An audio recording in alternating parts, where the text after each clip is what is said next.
पैसों का कुछ इंतजाम हुआ क्या? अभी नहीं नीलम, लेकिन हो जाएगा। आयुष रोज पूछता है कि वो बड़े स्कूल कब जाएगा। पापा, आज मैंने अपने सारे फ्रेंड्स को बोल दिया कि मैं इस साल बड़े स्कूल में एडमिशन लेने वाला हूँ। आयुष बेटा, वो बहुत महंगा स्कूल है। मैं सिर्फ बड़े स्कूल में जाऊंगा, वरना मैं स्कूल ही नहीं जाऊंगा। नहीं जाऊंगा स्कूल। आयुष,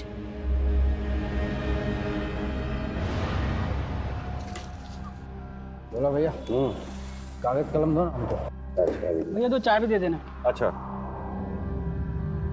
पढ़ाई लिखाई शुरू कर ली क्या? ये लो चाय।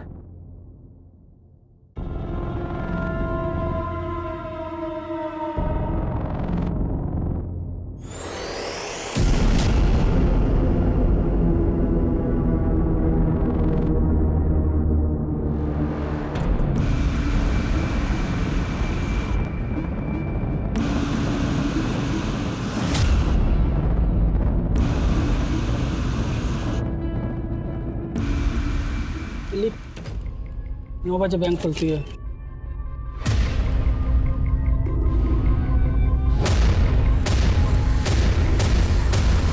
दो बजे कैश बैंक। लिख।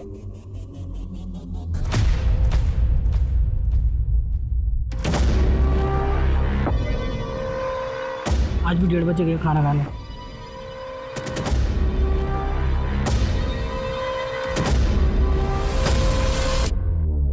आज भी 2 बजे आया वापस। क्या भाई, आज भी बैठे बैठे पूरा दिन निकाल दिया? क्या करें बोला भैया, कुछ काम ही नहीं हम लोग के पास। सही कह रहे हो।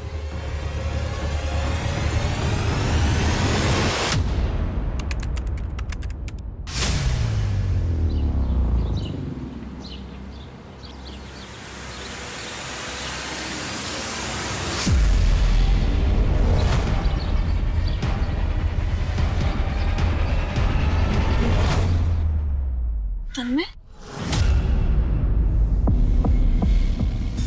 यहाँ क्या कर रहे हो? स्नेहा मैम, वो क्या फिर से फॉलो कर रहे हो ना मुझे? तन्मय, मैं ये लास्ट वार्निंग दे रही हूँ। अब अगर ऐसा किया ना तो मैं तुम्हारे पेरेंट्स को बता दूंगी। Sneha ma'am, I really like you. मैं पूरे दिन आपके बारे में ही सोचता हूँ। मैम, मैं ना आपके साथ वहाँ पर। क्या? तन्मय हाथ छोड़ो, तन्मय हाथ छोड़ो वरना अच्छा नहीं होगा। लड़की चिढ़ता है? हाँ, लड़की चिढ़ता है। एक मिनट, मैं इसे जानती हूँ। आप लोग जा सकते हैं। घर जाओ प्लीज, और ये सब भूल जाओ और अपनी पढ़ाई पे ध्यान दो। आपसे देखा नहीं गया ना मेरा मार खाना। अरे मेरी बात तो सुनो मैम। ये लो, आ गई तुम्हारी टीचर। क्या हुआ स्नेहा, इतना लेट क्यों हो गई? बस वो ऐसे ही। अच्छा बच्चों, तुम लोग चैप्टर 13 पढ़ना शुरू करो, मैं आती हूँ। ओके? स्नेहा, क्या हुआ बेटा? तबीयत तो ठीक है ना तेरी? जी पापा, मैं चेंज करके आती हूँ।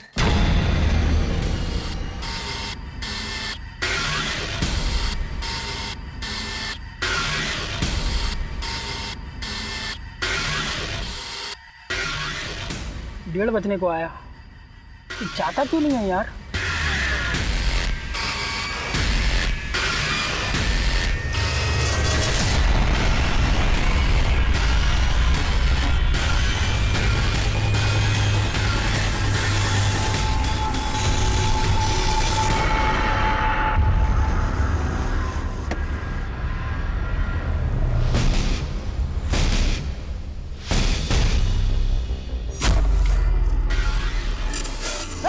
चुपचाप सब मेरी बात सुनो। चलो सब बाहर आ जाओ, एक कोने में आ जाओ सब। चलो मैडम उठो, इधर आओ जल्दी, एक कोने में इकट्ठे हो जाओ, एक साइड में। कौन है तुम? क्या चाहिए? पैसा। बाहर आओ। पैसा भर बैग में जल्दी। चल हाथ ऊपर। तुझे अलग से बोलूं क्या? चल बाहर। चलो एक कोने में इकट्ठे हो जाओ सब, चुपचाप। चल बाहर इधर आ, सबके साथ है। पैसे तो नहीं देना तुम्हें। अब हमें छोड़ दो। अच्छा, और जो लॉकर में है वो कौन देगा? जल्दी लॉकर खोल। नहीं, लॉकर नहीं। लॉकर खोल, उन्हें खोपड़ी खोल दूंगा। जल्दी कर। जल्दी खोलो जल्दी, चुपचाप सब, जितना भी है सब। हाँ जल्दी भरो। ला मुझे दे बैग। चल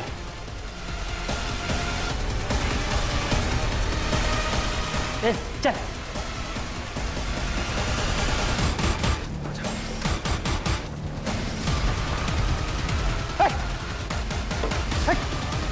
बैठ नीचे,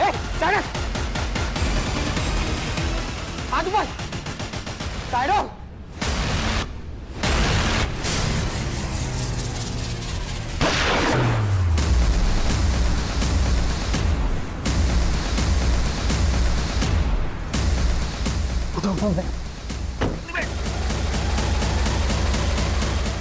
आज बेरोजगारी हमारे देश के लिए एक बहुत बड़ी समस्या है।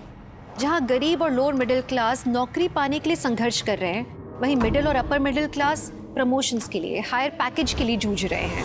जिंदगी की इस रेस में सभी भाग रहे हैं, लेकिन पता है परेशानी तब होती है जब पैसे कमाने की होड़ में इंसान क्राइम का रास्ता पकड़ लेता है। तब सिर्फ तबाही होती है उस इंसान के इर्द गिर्द सबकी। नमस्कार, मैं दिव्यांका त्रिपाठी दहिया क्राइम पेट्रोल सतर्क विमेन अगेंस्ट क्राइम के इस अध्याय में आपका स्वागत करती हूँ। ये देखिए, हम आपको लाइव दिखा रहे हैं कि कैसे दिन दहाड़े एक नेशनल बैंक को लूटा गया है और हमारे सूत्रों के अनुसार पूरे 2 करोड़ की लूट हुई है और सिक्योरिटी गार्ड रमेश प्रसाद को गोली मारकर मार दिया गया है। सर, बैंक में 2 लोग घुसे थे, लेकिन गार्ड पर किसी तीसरे शख्स ने गोली चलाई जो शायद बैंक के बाहर निगरानी कर रहा था। सर, हमारा लंच ब्रेक 1:30 बजे से 2 बजे तक होता है। उसी दौरान 2 आदमी बैंक में आए थे और उन दोनों के पास बंदूक थी। काउंटर से कैश भी ले गए सर। फिर मुझसे जबरदस्ती लॉकर खुलवाया। हमारा सिक्योरिटी गार्ड रमेश, वो उनको रोक ही लेता, मगर उनके तीसरे आदमी ने बेचारे को गोली मार दी। और सर उसके बाद वो तीनों एक सफेद रंग की गाड़ी में बैठकर चले गए। ये मीडिया वाले बोल रहे हैं कि 2 करोड़ रुपए चोरी हुए। क्या ऐसा ही है? जी सर। 1:30 से 2 बजे के बीच में जो भी फुटेजेस है वो दिखाइए।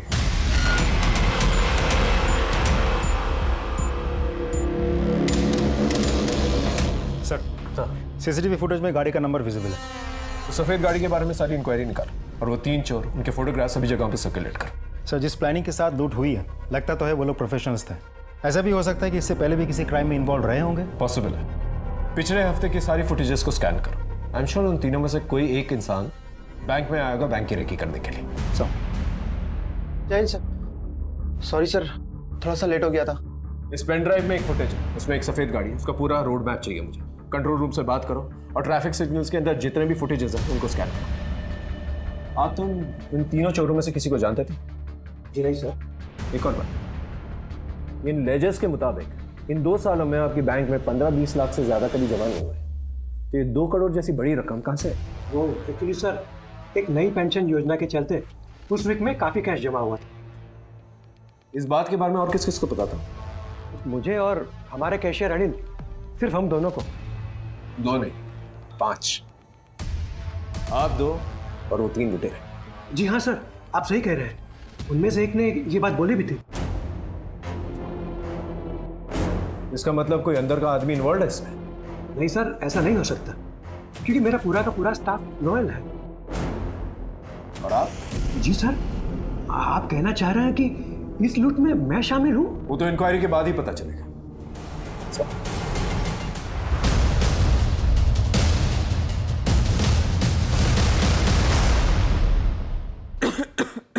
सर, तबीयत सच में बहुत ज़्यादा ख़राब है। मैं यहाँ से सीधा हॉस्पिटल ही जाऊँगा सर। महीने में कितनी बार एक ही बहाना बनाओगे राघव? ये आखिरी बार अलाउ कर रहा हूँ। Thank you sir. सुनो, तुम्हारे फादर की रिस्पेक्ट करता हूँ, इसलिए तुम्हें टॉलरेट कर रहा हूँ, वरना कब का निकाल दिया होगा।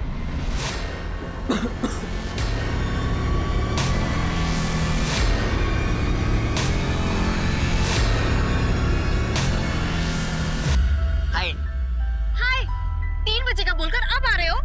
मेरी बेबी को गुस्सा आ गया, पर कोई ना, अपनी बेबी के लिए ना एक बहुत अच्छा सरप्राइज लेके आया हूं। वो देखकर बेबी का मूड ठंडा हो जाएगा।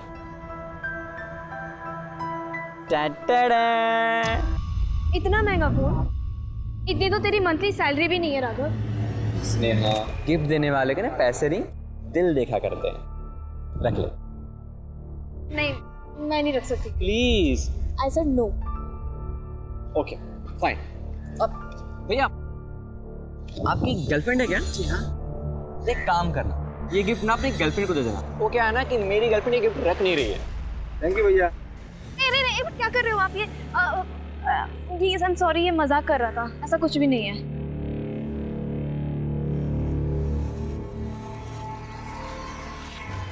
Thank you.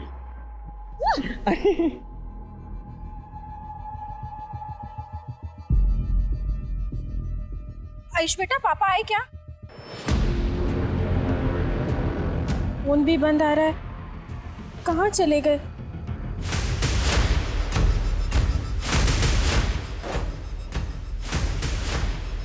अबे साले, गोली क्यों चलाई तूने? अगर ये गोली नहीं चलाता ना तो चौकीदार हम लोग को मार देता। सिर्फ बैंक लूटने की बात हुई थी, वो आदमी उधर मर गया है। पुलिस पीछे पड़ेगी हमारे। बहुत गलत हुआ है। अरे भाई, करोड़ों रुपए अपने पास पड़े हैं और ये आदमी कह रहा है कि गलत हुआ है। समझाओ इसको। और सुनो, तुमने जो भी कुछ किया है ठीक किया, बिल्कुल टेंशन मत लो और तुम बिल्कुल शांत हो जाओ, शांत हो जाओ तुम।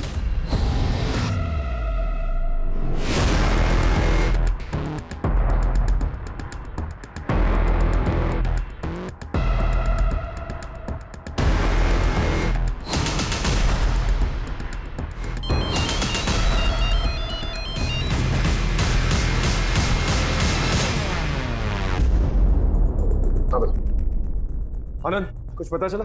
नहीं सर, हमने बैंक मैनेजर और कैशियर दोनों से सख्ती से बात की, कोई कुछ बोल ही नहीं रहा है। ग्रिल करते रहे। आई एम श्योर बैंक का ही कोई आदमी है जिस बैंक रॉबरी में इन्वॉल्व है। तो सफ़ेद गाड़ी के बारे में पता चला? सर, कार चोरी की थी, नोएडा से उठाई गई थी, ओनर ने कंप्लेंट भी फाइल की थी। और ये 3 चोर, उनकी पहचान हुई है? सर, तीनों की फोटोज हमने आसपास के सारे पुलिस स्टेशन में भेज दी है, बहुत जल्द कुछ ना कुछ पता चल जाएगा। हाँ, आपका शक सही तो सर। ये देखिए, वो तीसरा शख्स जिसने गोली चलाई थी, ये पिछले 1 हफ्ते से बैंक में 3-4 राउंड लगा चुका है सर।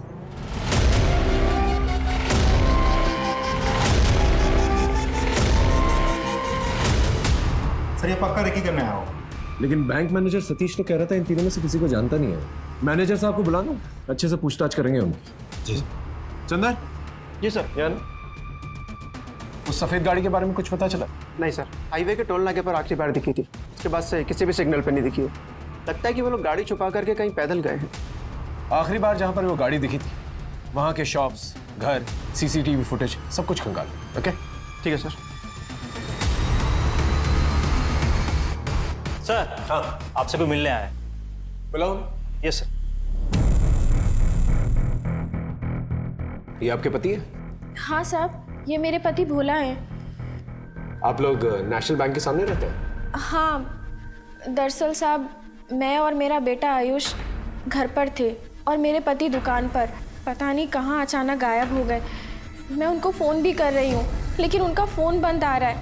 ये और इनके 2 साथियों ने नेशनल बैंक लूटा है और वहाँ के गार्ड को गोली मार के उनकी हत्या कर दी है। क्या? ये आप क्या कह रहे हैं? मेरे पति ने बैंक लूटा, गोली चलाई? नहीं, मेरे पति ऐसा कुछ नहीं कर सकते। ये देखिए, देखिए,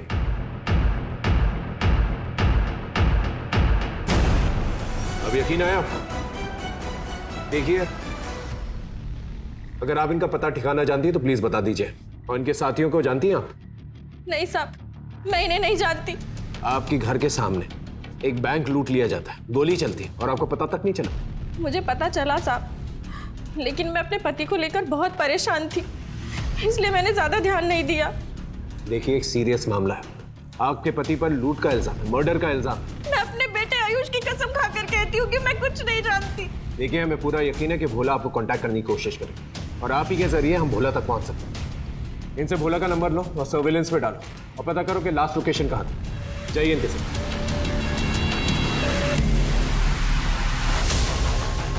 क्या बात कर रहे हो? भोला ने बैंक लूटी है? वो तो बड़ा शरीफ इंसान है। 8 साल से भोला ये दुकान चला रहा है, आज तक उसने कभी किसी से ऊंची आवाज में बात नहीं की। और आप कहते हो उसने किसी की जान ली? ये नहीं हो सकता।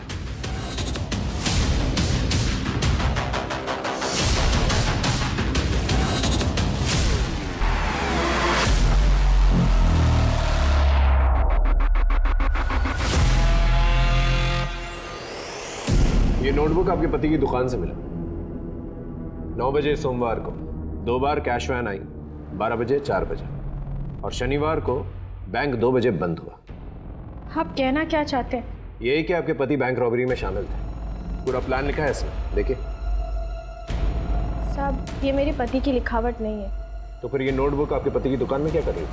साहब, ये लिखावट उन दोनों लोगों की हो सकती है जिनकी फोटो आपने मुझे दिखाई थी।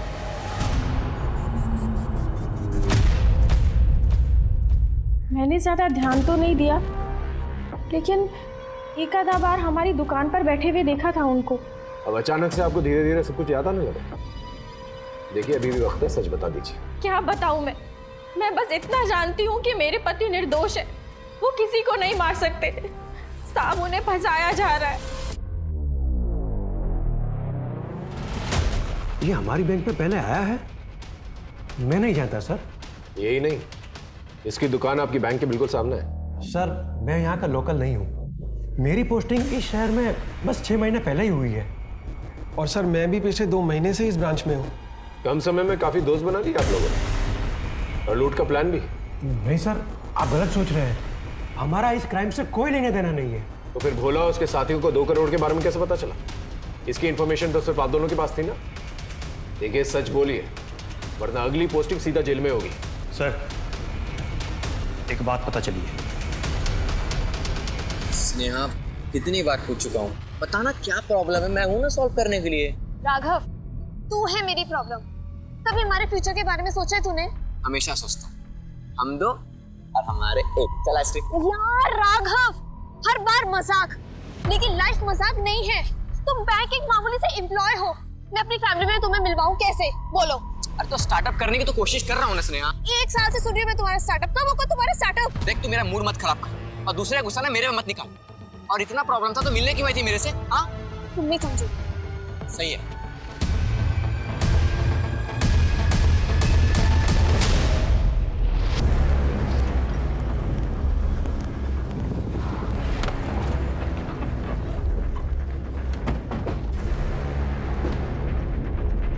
सर, भोला के मोबाइल के लास्ट लोकेशन ट्रैक करके हम इस कार तक पहुंचे। सर, यहाँ से करीब 2 किलोमीटर की दूरी पर ही भोला का मोबाइल स्विच ऑफ हो गया था। वो तीनों रॉबर्स के फोटोग्राफ्स आसपास के लोगों को दिखा, शायद किसी ने देखे हो। जी सर। सर, भोला के साथ जो 2 लोग और थे, उन दोनों की पहचान हो गई है। एक का नाम है बंटी, दूसरा का नाम है छोटू। दोनों मामूली स्टेशनर्स हैं। सर, ये बंटी और छोटू दोनों ही मेरठ के रहने वाले हैं। दोनों पे कुछ छोटे मोटे चोरी और मारपीट के केसेस लगे हैं, लेकिन आज तक इन लोगों ने इतना बड़ा काम नहीं किया। और भोला? सर, भोला का रिकॉर्ड बिल्कुल क्लीन है। आस पड़ोस में कभी भी उसके साथ किसी का झगड़ा या कोई लड़ाई नहीं हुई। उल्टा लोगों को ये यकीन नहीं हो रहा है कि वो ऐसा काम कर सकता है। 8 साल से भोला बैंक के सामने अपनी दुकान चला है। आखिर उसके साथ ऐसा क्या हुआ होगा जिसकी वजह से उसे बंदूक चलाई? सर, बैंक से लूटे हुए करेंसी के सीरियल नंबर मंगवाए, कल तक मिल जाएंगे। ठीक, अपने खबरियों को एक्टिवेट कर। पूरा यकीन है कि ये तीनों जो है फरीदाबाद में ही कहीं। और एक और काम कर, पिछले महीने के जितने भी बैंक एम्प्लॉयज के फोन रिकॉर्ड्स हैं उन्हें स्कैन कर। आई एम श्योर कोई बैंक एम्प्लॉय इस बैंक रॉबरी में शामिल है। सब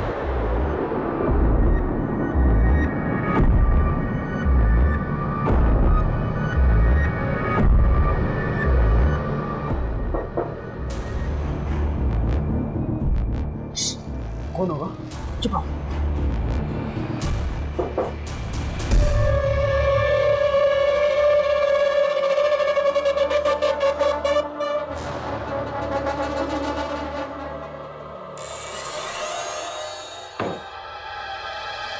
ये क्या मंगवाया तूने? अरे बताते हैं ना, रुक जा, खोलने तो दे इसको। ये देख, एकदम मक्खन मोबाइल है। यहाँ पुलिस हमारे पीछे पड़ी है, हम छुपते छुपाते फिर रहे हैं, पूरी खरीदारी कर रहा है। इसकी बेवकूफी की वजह से ना फंसेंगे हम सब लोग। बंद कर अपनी टाइटें, वरना यही मार के गाड़ देंगे, समझा? बहुत बोलता है तू। हट, तुझे पता है ना मुझे एक ही चीज का शौक है, नए नए मोबाइल्स का। यही तो एक लत है मुझे। लड़ो, बताओ बस। अरे तुम ही बताओ भोला भैया, हम क्या गलत बोले हैं? छोटू बंटी की बात सही है। अगर हम लोग होशियारी से नहीं रहे ना, सब फंस जाएंगे। ठीक है, आगे से हम कुछ नहीं मंगवाएंगे, लेकिन हमें ऐसे मत डांटा करो। हाँ, प्यार से डांटा करो, वरना हमारी खोपड़ी हिल जाती है, समझे तुम लोग? अरे इतने पैसे लूटे हैं, मौज नहीं करेंगे तो क्या फायदा है कि नहीं?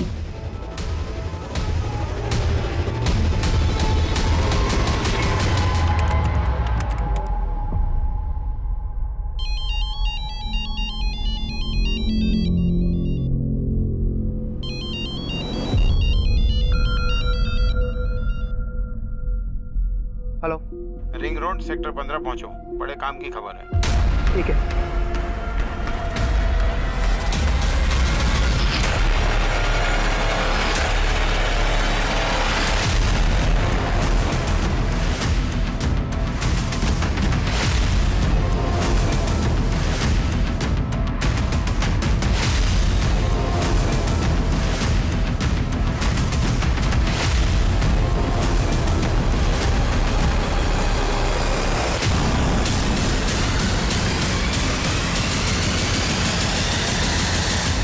अंदर यहाँ पर आया ही क्यों? और वो भी अकेला। साहब मैं घर जा रहा था तभी अचानक गोली की आवाज सुनी सर।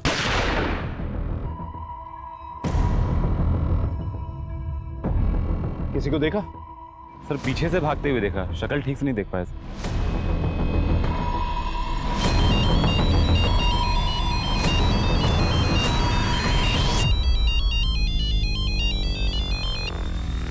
हेलो, कहाँ पर है तू? फोन क्यों नहीं उठा रहा? और ये पता कब आ रहा है? कौन बोल रहा है? तू कौन बोल रहा है? और चंदर का फोन तेरे पास कैसे आया? मैं इंस्पेक्टर सार्थक बोल रहा हूँ। चंदर की डेथ हो चुकी है। अब तू बता, तू कौन बोल रहा है? सॉरी सर, मैं constable Hemant Yadav, surveillance department में काम करता हूँ। चंदर का दोस्त हूँ, मतलब था। चंदर की डेथ कब हुई, कैसे हुई? यही तो पता करना है। हेमंत, तुम सेक्टर 15 में रहते हो? जी नहीं सर, मैं गोपीनगर में रहता हूँ। चंदर मुझसे मिलने आने वाला था, आया नहीं, इसलिए मैंने कॉल किया। लेकिन हाँ सर, चंदर ने फोन पे बताया था उसके पास बैंक को लूटने वालों के ठिकाने के बारे में इंफॉर्मेशन है। तू कहाँ पर है अभी? मैं रिंग रोड यहाँ पे बस्ती में हूँ। पता चला है कि नेशनल बैंक लूटने वाले लुटेरे इस बस्ती में ही छुपे हुए हैं। मुझे आने में देर हो सकती है। सर शायद चंदर को लुटेरों के बारे में पता चल गया था, इसीलिए उन लोगों ने इसे गोली मार दी। लेकिन चंदर के पास अगर इन्फॉर्मेशन थी तो उसने हमारे साथ शेयर क्यों नहीं किया? उसे पता था कि रॉबर्स के पास गन है, तो फिर अकेले वो इस एरिया में क्या कर रहा था? एक काम करो, बस्ती में सब लोगों को बंटी, भोला और छोटू की फोटोग्राफ्स दिखा और सबके घर की तलाशी लो। हो सकता है ये तीनों किसी के घर में छुपे हुए।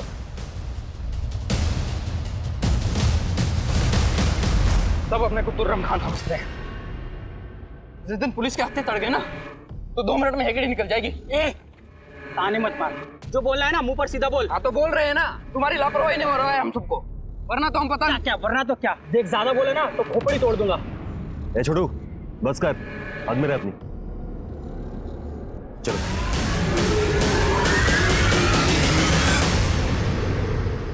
साहब, मुझे मेरे घर जाने दीजिए। मेरा बच्चा मेरी राह देख रहा होगा। देखिए, मैं भी आपसे यही कहने की कोशिश कर रहा हूँ। आपके पति तो फंस ही चुके हैं, उनको बचाने के चक्कर में आप भी फंस जाएंगी तो सीधा जेल जाएंगी। जो जानती हैं आप बता दीजिए। साहब, मैं सच कह रही हूँ, मैं कुछ नहीं छुपा रही। और मैं जानती हूँ कि मेरे पति भी कोई गलत काम नहीं कर सकते। जरूर उनकी मजबूरी रही होगी। ऐसी कैसी मजबूरी कि बैंक लूटना पड़े, मर्डर करना पड़े?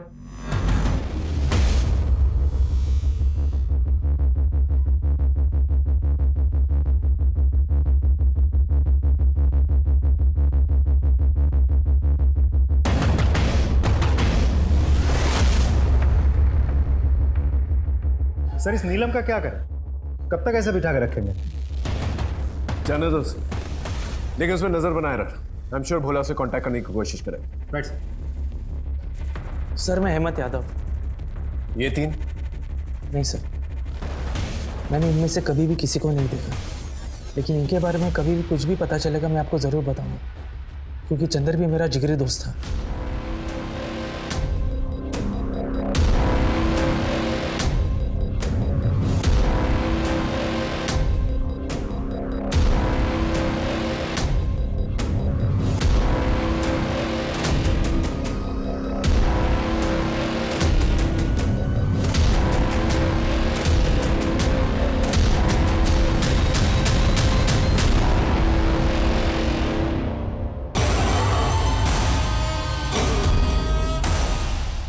सीनियर थे, वो हर हफ्ते अपना चश्मा गुम करते थे। एक बार उन्होंने चश्मा ना अपने यहाँ पे ऐसे माथे पे रखा हुआ था और सारे ऑफिस में ढूंढते फिरे थे।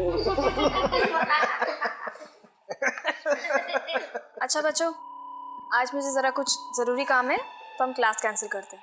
ऐसा कौन सा जरूरी काम है इसमें?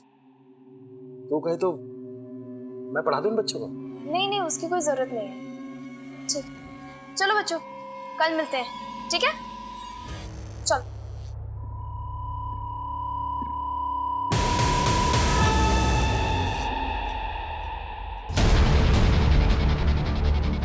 सर सर सारे फुटेज स्कैन किया तो उसमें ये वीडियो मिला।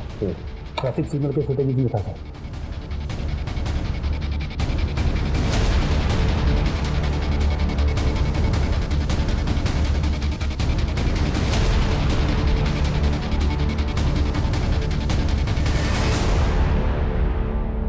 ये फुटेज तो चंदर भी देख रहा था, लेकिन उसने हमसे ये नहीं कहा कि उसने गाड़ी को स्पॉट किया था।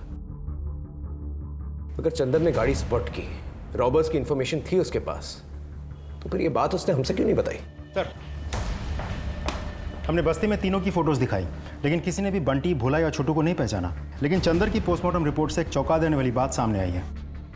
सर चंदर के साथ सेक्सुअल असॉल्ट हुआ था, अननेचुरल सेक्स, और पोस्टमार्टम रिपोर्ट के मुताबिक ये सब कुछ काफी दिनों से चल रहा था। इस इंफॉर्मेशन ने पुलिस को हैरानी में डाल दिया। पहले लग रहा था कि बैंक लूटने वालों को पकड़ने की कोशिश में चंदर मारा गया, लेकिन चंदर की गतिविधियां कुछ और ही बता रही थी। अकेले बिना सुपीरियर्स को इन्फॉर्म किए लुटेरों के पीछे जाना, सीसीटीवी वाली बात पुलिस से छुपाना। अब जो तथ्य सामने आया उसने इस केस की दशा और दिशा दोनों ही बदल दी। लेकिन इतना काफी नहीं था, अभी और भी चौंकाने वाले हादसे होने वाले थे।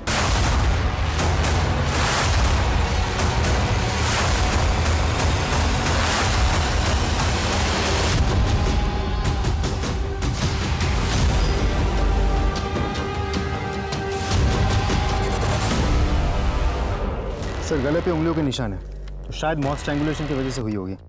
हो सकता है छोटू और भोला ने इसे मारा ताकि लूट की हिस्सेदारी कम हो। आसपास देखो, देखो कुछ मिलता है कि नहीं मिलता।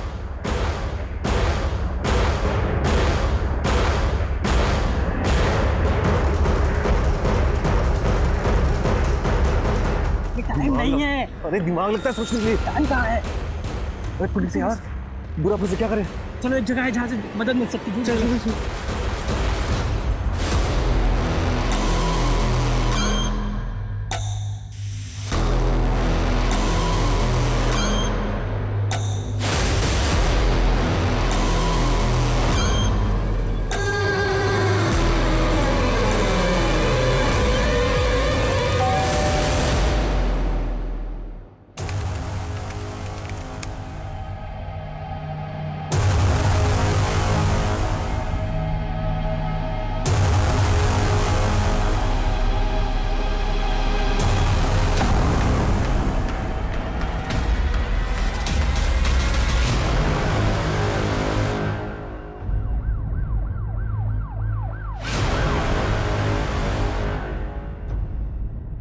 सर ये हेमंत है, कांस्टेबल था पुलिस सर्विलांस विभाग में।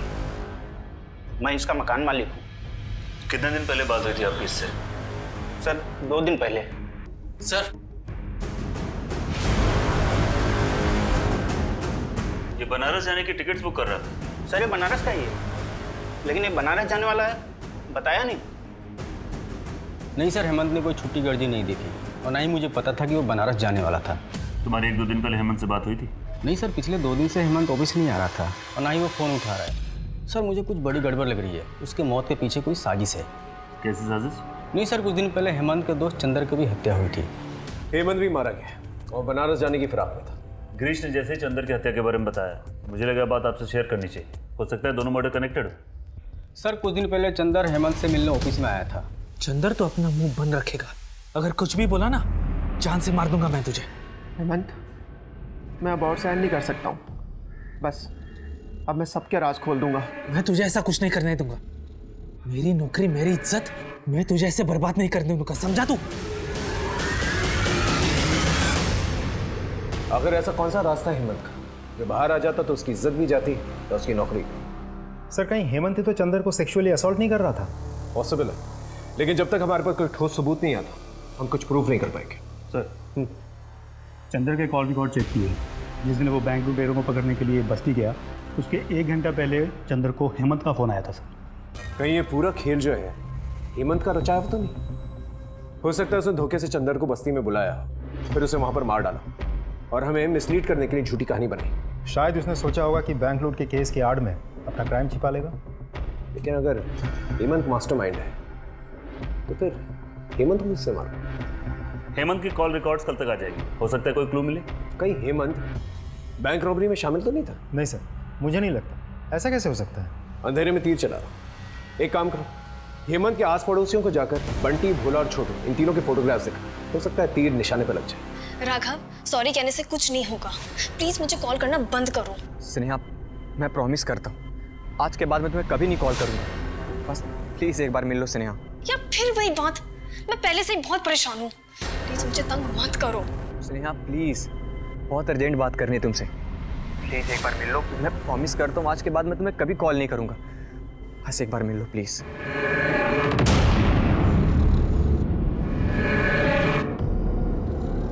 सर, हेमंत की लोकेलिटी में हमने बंटी, भोला और छोटू की फोटो दिखाई, लेकिन किसी ने भी उनको नहीं देखा। यानी सारी मेहनत बेकार गई?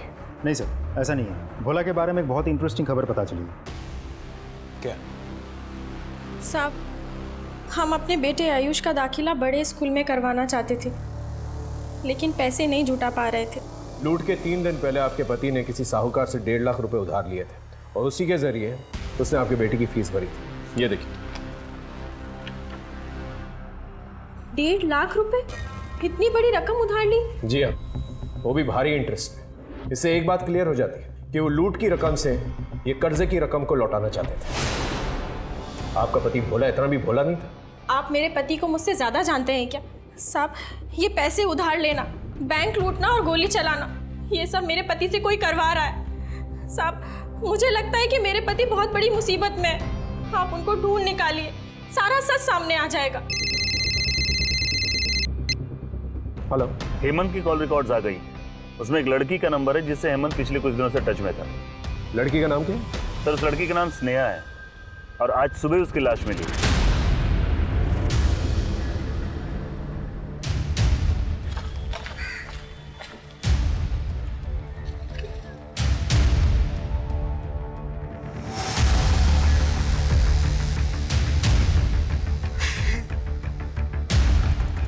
हम हेमंत के बारे में पूछताछ करने स्नेहा के घर गए।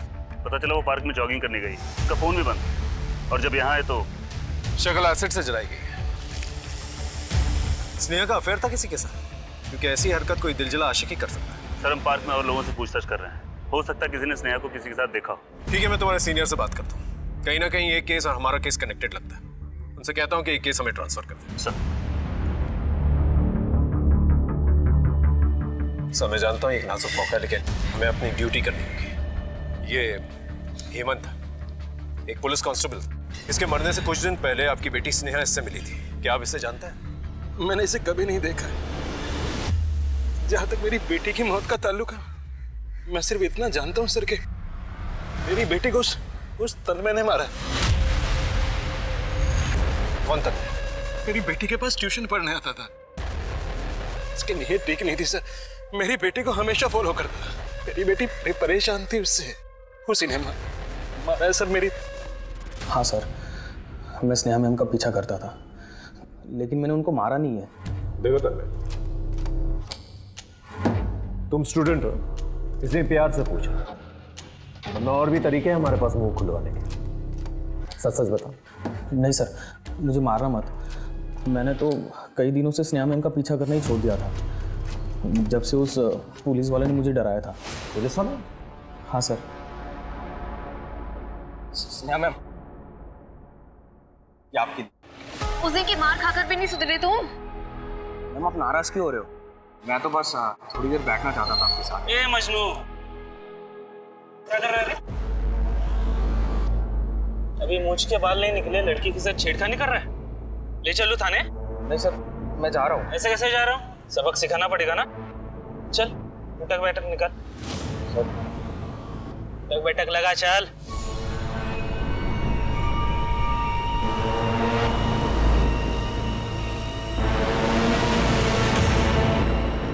हाँ सर, यही था पुलिस वाला, स्नेहा मैम का बॉयफ्रेंड। सर, मैंने स्नेहा के कॉल रिकॉर्ड्स अच्छे से चेक कर लिए हैं, लेकिन मुझे नहीं लगता स्नेहा और हेमंत के बीच कोई अफेयर चल रहा था, क्योंकि तन्मय को सबक सिखाने के बस एक दिन पहले ही हेमंत और स्नेहा ने पहली बार बात की थी। उसके बाद उन दोनों में लगातार बात नहीं होती थी और ना ही कोई लंबी चैट। और चंदर और स्नेहा के बीच? सर, उन दोनों में तो कभी बात होती ही नहीं थी। दो लोग मिलते हैं और कुछ ही दिनों में दोनों का मर्डर हो जाता है। हमें ये पता लगाना होगा आखिर हेमंत स्नेहा से पार्क में मिला क्यों, दोनों का रिलेशनशिप क्या था। सर, एक लड़का है राघव, पिछले कई महीनों से स्नेहा के साथ राघव की लगातार बात होती थी, यहाँ तक कि देर रात तक। राघव? कहीं ये राघव स्नेहा का बॉयफ्रेंड तो नहीं? हो सकता सर, क्योंकि जिस दिन स्नेहा का मर्डर हुआ था राघव का फ़ोन उस दिन उसी एरिया में एक्टिव था। एक और बात सर, राघव नेशनल बैंक के दूसरी ब्रांच में काम करता था, लेकिन उसके इरेस्पॉन्सिबल बिहेवियर के चलते पिछले महीने उसे नौकरी से निकाल दिया गया था। ये राघव इस चक्रव्यूह का मास्टरमाइंड तो नहीं? उठा के ले गया उस राघव को? जी सर, मैं और स्नेहा रिलेशनशिप में थे, पर सर उसका मर्डर से मेरा कोई लेना देना नहीं है, और ना इन बैंक रॉबरी से। सर इनको तो मैंने कभी पहले देखा भी नहीं। सर क्या मैं जा सकता हूँ? चुपचाप बैठे रहो। इंटरोगेशन के लिए बुलाया तुम्हें। 2 करोड़ रुपयों की चोरी हुई है, 2 पुलिस वाले मारे गए, और तुम्हारी गर्लफ्रेंड स्नेहा जब उसका मर्डर हुआ पार्क में तुम वहीं पर मौजूद थे। क्या कर रहे थे वहाँ पर? मैं तो उसे सब सच बताने गया था। कौन सा सच? मुझे जॉब से निकाल दिया गया, पर आई प्रॉमिस कि मैं 1 महीने के अंदर नया जॉब ढूंढ लूँगा, और फिर हम तुम्हारे पापा से बात करने चलेंगे अपने बारे में। मुझे बस थोड़ा सा और समय दे दो प्लीज़। बोल लिया तुमने, अब मुझे तंग मत करना, क्योंकि इस वक्त मेरे लिए ऐसा मैटर नहीं करता राघव। I'm sorry। सर पता नहीं स्नेहा को क्या हो गया था, मेरी बातों को कुछ उसे फ़र्क ही नहीं पड़ता था। पिछले कुछ टाइम से सर बहुत अजीब बिहेव करती थी। सर मुझे तो लगता था कि कुछ ऐसी बात थी जो मन ही मन उसको खाई जा रही थी, जो किसी से वो शेयर नहीं करना चाह रही थी। तेरी नौकरी तो गई है, तेरी हड्डियां भी जाएंगी।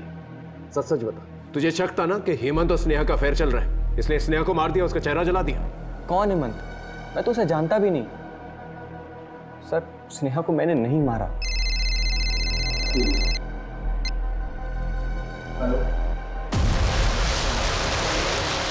तो चंदर और हेमंत दोनों एक ही कश्ती के मुसाफिर थे, क्योंकि पोस्टमार्टम रिपोर्ट से ये क्लियर हो गया कि चंदर की तरह हेमंत को भी सेक्सुअली असॉल्ट किया जा रहा था, वो भी काफ़ी दिनों से।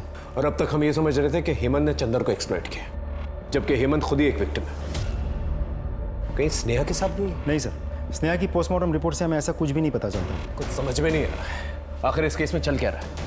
आमतौर पे ऐसे केसेस के अंदर विमेन सेक्सुअली एक्सप्लॉइट होती है, यहाँ तो आदमी सेक्सुअली एक्सप्लॉइट हो गया। ऊपर से ये भी पता नहीं चल रहा है कि हेमंत और स्नेहा के बीच में क्या रिलेशनशिप था।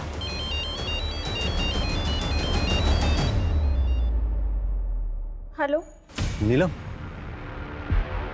बोला कहाँ हैं आप? और ये जो पुलिस कह रही है सब झूठ है ना? बोलो ना झूठ है। देखो आप यहाँ आकर अपने आप को पुलिस के हवाले कर दो। अगर मैंने अपने आप को पुलिस के हवाले कर दिया ना, तो ये पुलिस वाले मुझे छोड़ेंगे नहीं। नीलम, मैं शहर छोड़ के जा रहा हूँ। आप मुझे और आयुष को छोड़कर कहाँ जाएंगे? और कोई रास्ता नहीं है नीलम। ये आपने क्या कर दिया? अपने बेटे के माथे पर धब्बा लगा दिया। ऐसा मत बोल नीलम, जब मिलूंगा तो बताऊंगा कि जो किया क्यों किया। ये केस था तो बैंक रॉबरी का, लेकिन इस बीच में 4 जानें जा चुकी थी। 2 पुलिस कर्मियों के साथ सेक्सुअल असॉल्ट का चौंकाने वाला खुलासा हो चुका था। लग रहा था जैसे ये सारी वारदातें आपस में जुड़ी हुई हैं, लेकिन कैसे, इस बात पे अभी तक सवालिया निशान लगा हुआ था। क्या वाकई इन घटनाओं के बीच कोई कनेक्शन था, या ये सिर्फ पुलिस का एक इंस्टिंक्ट था? पुलिस अभी तक इसी असमंजस में लगी हुई थी कि अचानक एक ऐसी खबर मिली जिसने इन्वेस्टिगेशन का रुख ही बदल दिया। सर मैंने नेशनल बैंक के सभी एम्प्लॉयज के कॉल रिकॉर्ड चेक किए हैं, एक को छोड़कर बाकी सब क्लीन है। Black sheet? संजीव नाम है उसका, कैशियर अनिल के अंडर काम करता है। सर भोला और संजीव के कॉल रिकॉर्ड्स में मुझे एक नंबर हमेशा कॉमन दिखा है। उठा के ले गया संजीव का, उसका अकाउंट अब हम सेटल करेंगे। सर ये सब रिकॉर्ड आप मुझे क्यों दिखा रहे हैं? मेरा इस रॉबरी से कोई कनेक्शन नहीं है सर। मैं तो खुद उनकी बंदूक आगे हाथ ऊपर करके खड़ा था। ये मत सोचना कि रॉबरी के चार्ज में तुझे अंदर लेके आए तो तुझे बेल हो जाएगी। मर्डर का भी चार्ज लगाया तुझ पे, तेरी वजह से एक इनोसेंट आदमी की जान गई है। वो गार्ड रमेश, हमारे 2 कांस्टेबल मारे गए। सर मुझे मत फंसाइए सर, मैं सब कुछ बताता हूँ सर। सर भोला रोज रोज बैंक आ रहा था, मैंने इस बात को नोटिस किया। मुझे लगा कि ये कुछ बड़ा कांड करने की फिराक में। मुझे एक आइडिया आया सर, और मैं भोला से मिला। अरे सर आप ये क्या कह रहे हैं? मैं तो बस यहाँ खाता खुलवाने आया था। मुझे पता है तू झूठ बोल रहा है। तू रोज बैंक आता है, सीसीटीवी की तरह तेरी नज़र कोने कोने में घूमती है। नहीं सर, डरने की जरूरत नहीं, अब मैं भी तेरे साथ हूँ। चल मिलकर कुछ बड़ा करते हैं। सर भोला ने मुझे अपने 2 साथियों से मिलवाया, छोटू और बंटी। वो जो बैंक में 2 करोड़ रुपए आए थे, उसकी इन्फॉर्मेशन तो नहीं दी थी? जी सर। कहाँ छुपे बैठे ये छोटू और बंटी? गाजियाबाद में मेरा एक दोस्त है, उसके घर पे। चलो चलो जल्दी चलो, जल्दी चलो। चलो चलो। अरे सर, अरे जल्दी। बोल। सर हमने तो सिर्फ काम किया था जो हमें बताया गया था, प्लान हमारा नहीं था। किसका प्लान था? सर ईमानदारी, शराफत, ये सब झूठ है सर। 8 साल रगड़ दिया खुद को, क्या मिला मुझे? कुछ नहीं। बच्चे को उसके पसंद के स्कूल तक नहीं भेज सकता मैं। बैंक मेरे सामने था और मेरी जेब खाली। तभी एक दिन छोटू बंटी मिले। अरे बोला भैया, कोई काम धंधा बताओ ना जिसमें थोड़ा पैसा वैसा मिले अपने को। क्या बताएं तुम्हें, हम खुद ठन गोपाल हैं। तुम लोगों का ना कुछ नहीं हो सकता, जिंदगी भर रोते रहो पैसों के लिए। अरे भोला भैया, तुम्हारे सामने तो पैसों का गोदाम लगा है, बैंक है, जाके निकाल लो। और हाँ, अगर कट्टे वट्टे की जरूरत है ना तो मुझे बताना, गांव से मंगवा दूंगा। छोटू की बात दिमाग में बैठ गई थी। ठान लिया था कि बैंक तो लूटेंगे। फिर मैंने प्लान बनाना शुरू किया। छोटू बंटी बैंक लूट के गांव चले जाएंगे, मैं बस प्लान बनाऊंगा ताकि किसी को मुझ पे शक ना हो। तो संजीव शामिल हुआ तुम्हारे प्लान? हाँ, उसका भी फायदा हुआ। पहले तो हम लाखों का सोच रहे थे, लेकिन अब बात करोड़ों की थी। सब ठीक चल रहा था सर, बस वो गार्ड वो वक्त से पहले आ गया और सब कुछ बिगाड़ दिया उसने। इसलिए मजबूरी में मुझे सामने आना पड़ा। और उसे मारना पड़ा। बंटी को क्यों मारा? घबरा गया था। अबे तुम दोनों को यहाँ रहकर मरना है ना तो मरो, हम चले अपने गाँव। तू गाँव नहीं जाएगा, तू जेल जाएगा, और इसके चक्कर में हम लोग भी जेल जाएंगे। समझता नहीं है यार? अरे नहीं समझना हमको कुछ भी यार।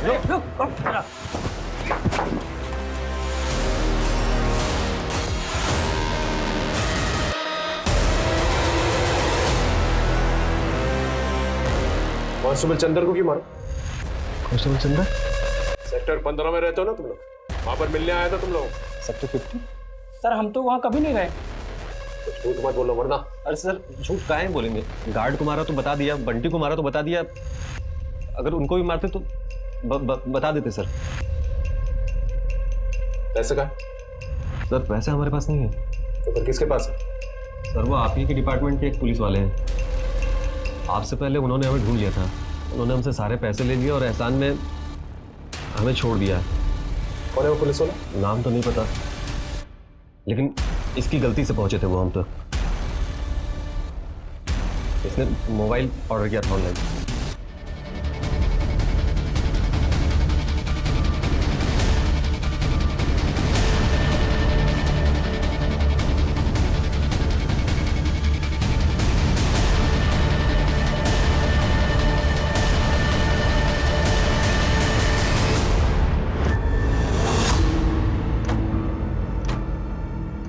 क्योंकि मैं गया हूँ, कई मर्दों के साथ संबंध रहे मेरे। हेमंत और चंदर के साथ भी? दारू के नशे में धुत करके मैंने रेप किया था। दोनों अपना मुंह ना खोल दी, इसलिए मैंने उनके वीडियोस बना के रखे हुए थे ताकि उन्हें ब्लैकमेल कर सकूं। जब जी मन करता मैं उन्हें बुलाता और मज़े करता उनके साथ। लेकिन फिर पता नहीं क्या हुआ, दोनों मुझे धमकाने लगे, कहने लगे कि अगर मैं नहीं रुका तो वो सारी दुनिया के सामने मेरे राज खोल देंगे। कभी बैंक रॉबरी की घटना घट गई, इस पर चंदर काम कर रहा था। पहले तो मैंने लुटेरों को ट्रैक किया और उनसे लूट के पैसे लेकर चंदर को बहाने से फ़ोन करके बुलाया। चंदर की मौत के बाद हेमंत को अंदाजा हो चुका था कि अगली बारी उसकी, इसलिए वो भागने की फिराक में था। इससे पहले वो भागता, मैंने उसे भी मार दिया। अपनी बेटी स्नेहा को क्यों मारा? क्योंकि वो हेमंत को मेरे खिलाफ भड़का रही थी। उसने हेमंत के रेप के वीडियोस मेरे फोन में देख लिए थे। मेरी अपनी बेटी मुझे ही धमकाने लगी। पापा, मुझे पता चल गया आप ये हो, मुझे इस बात से कोई तकलीफ नहीं है, लेकिन आप एक खूनी हो, एक रेपिस्ट हो, और इस गुनाह की सजा तो आपको मिलनी चाहिए। बेटा मेरी मजबूरी थी। और जिस राज को छुपाने के लिए आपने मासूमों की जान ली, अब मैं खुद उस राज को सबके सामने बताऊंगी। मेरी अपनी बेटी मेरे लिए खतरा बन गई थी। अगर लोगों को पता चल जाता कि मैं गे हूं तो लोग मुझे मर्द नहीं समझते, उल्टा हंसते मुझ पे। अपनी बेटी की बलि चढ़ाने के अलावा मेरे पास और कोई रास्ता नहीं था। तुमने अपना राज छुपाने के लिए अपनी बेटी तक को मार डाला। अब जब ये राज अखबारों की सुर्खियां बनेगा, किस किस को मारोगे तुम? देखिए, समलैंगिक होना कोई गुनाह नहीं है। ये एक आदमी या औरत होने जितना स्वाभाविक है, नेचुरल है। और अब इस बात को हमारा कानून भी मान्यता देता है।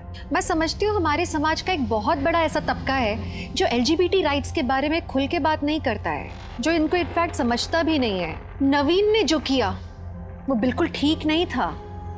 ये नतीजा था एक छुपी हुई जिंदगी का। उसे लगा था कि उसकी समलैंगिक होने की बात अगर सबके सामने आएगी तो उसका मजाक उड़ेगा, उसकी मर्दानगी पे लोग हंसी उड़ाएंगे। लेकिन अपनी फीलिंग्स को छुपाना, अपनी कमजोरियों को छुपाना, अपने डरों को एक्सप्रेस नहीं कर पाना, क्या ये मर्दानगी है? ऐसी भयभीत जिंदगी का क्या फायदा? बल्कि मैं तो पूछूंगी, क्या ये जिंदगी है? माने या ना माने, ये हमारे समाज का एक अभिन्न हिस्सा है आज, और इसे एड्रेस करना, इसे संबोधित करना बहुत ज्यादा जरूरी है। इसे नजरअंदाज करके अब हम नहीं रह सकते, ताकि कोई मर्दानगी की एक गलत परिभाषा में उलझ के इंसानियत से दूर ना चला जाए, क्राइम का रास्ता ना पकड़ ले। तभी हम एक अच्छा और स्वस्थ समाज बना पाएंगे। सद्भावना और आपसी सम्मान की आशा के साथ मैं दिव्यांका त्रिपाठी दहिया आपसे विदा लेती हूँ। फिर मिलूंगी अगले केस के साथ। तब तक देखते रहिए क्राइम पेट्रोल सतर्क, विमेन अगेंस्ट क्राइम, एक औरत पर वार अब हर औरत का भार। जय